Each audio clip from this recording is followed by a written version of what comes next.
Hello guys, ನೋಡಿ ನಾನೊಂದು beetroot ಪಲ್ಯ ಮತ್ತು ಮೂಂಗ್ ದಾಲ್ ಯಾವುದು ಮಾಡೋದಂತ ನಿಮಗೆ ತಿಳಿಸ್ಕೊಡ್ತೀನಿ. ನೋಡಿ, ಎಲ್ಲನೂ ತೆಗೆಯುವಾಗ ಇವತ್ತು ರೆಡ್ಡೆ ಸಿಕ್ತು. ಡ್ರ್ಯಾಗನ್ ಫ್ರೂಟ್ ತೆಗೆದೆ, ಬೆಳಿಗ್ಗೆ ತಿಂದೆ. ಮತ್ತು ಇವಾಗ ತೆಂಗಿನಕಾಯಿ ತುರಿದಿಟ್ಕೊಂಡು ಮತ್ತು ಮೂಂಗ್ ದಾಲನ್ನು ಮಾಡಿದೆ. ನೋಡಿ, ರೆಡಿ ಆಯಿತು. ಮೂಂಗ್ ದಾಲಿಗೆ ಒಂದು ಒಗ್ಗರಣೆ ಬಾಕಿ ಇದೆ. ಒಗ್ಗರಣೆಯನ್ನು ತಯಾರಿಸಿಕೊಳ್ತಿದ್ದೇನೆ. ನೋಡಿ, ಈ ಥರ ಬೆಳ್ಳುಳ್ಳಿ ಸ್ವಲ್ಪ ಹಾಕಿ, ಎಣ್ಣೆ ಎಲ್ಲ ಹಾಕಿ, ಇದಕ್ಕೆ ಜೀರಿಗೆ, ಸ್ವಲ್ಪ ಸಾಸಿವೆ ಎಲ್ಲ ಹೀಗೆಲ್ಲ ಹಾಕಿದ್ದೇನೆ. ಸ್ವಲ್ಪ ತುಪ್ಪನೂ ಹಾಕಿದ್ದೇನೆ ಇದರಲ್ಲಿ.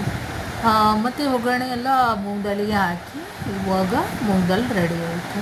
ನೋಡಿ, ಮತ್ತು ನಾನು ಬೀಟ್ರೂಟ್ ಪಲ್ಯ ಮಾಡೋಕ್ಕೆ ತೆಂಗಿನಕಾಯಿ ತುರಿದಿಟ್ಕೊಳ್ತೇನೆ. ನೋಡಿ, ಅದನ್ನು ತುರಿದಿಟ್ಟದನ್ನು ಒಳ್ಳೆ ಮಾಡಿ ಹುರಿದ್ಕೊಳ್ಬೇಕು. ಚೆನ್ನಾಗಿ ಹುರಿದ್ರೆ ಒಳ್ಳೆ ಬರುತ್ತೆ ತೆಂಗಿನಕಾಯಿ. ಮತ್ತು ಈ ಥರ ಒಂದು 3-4 ಸೆಕೆಂಡ್ ಹುರಿದ್ರೆ ಮತ್ತು ಇದಕ್ಕೆ ತುರಿದಿಟ್ಟ ಬೀಟ್ರೂಟ್ ಮತ್ತು ನಾನು ಇದನ್ನು ಹಾಕಿದ್ದೇನೆ, ಯಾವುದು ಕ್ಯಾರೆಟನ್ನು ಹಾಕಿದ್ದೇನೆ. ಇದರಲ್ಲಿ ಮಿಕ್ಸ್ ಮಾಡಿಕೊಂಡು ತುರಿದಿಟ್ಟಿದ್ದೀನಿ. 2 ಬೀಟ್ರೂಟ್ ಮತ್ತು 1 ಕ್ಯಾರೆಟ್ ಹಾಕ್ಕೊಂಡು ತುರಿದಿಟ್ಟಿದ್ದೇನೆ.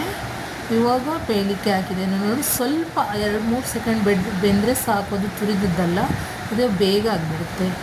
ಮತ್ತು ಇದು ಮೂಂಗ್ ದಾಲ್ಗೆ ಒಗ್ಗರಣೆ ಹಾಕಿ ರೆಡಿ ಆಯಿತು.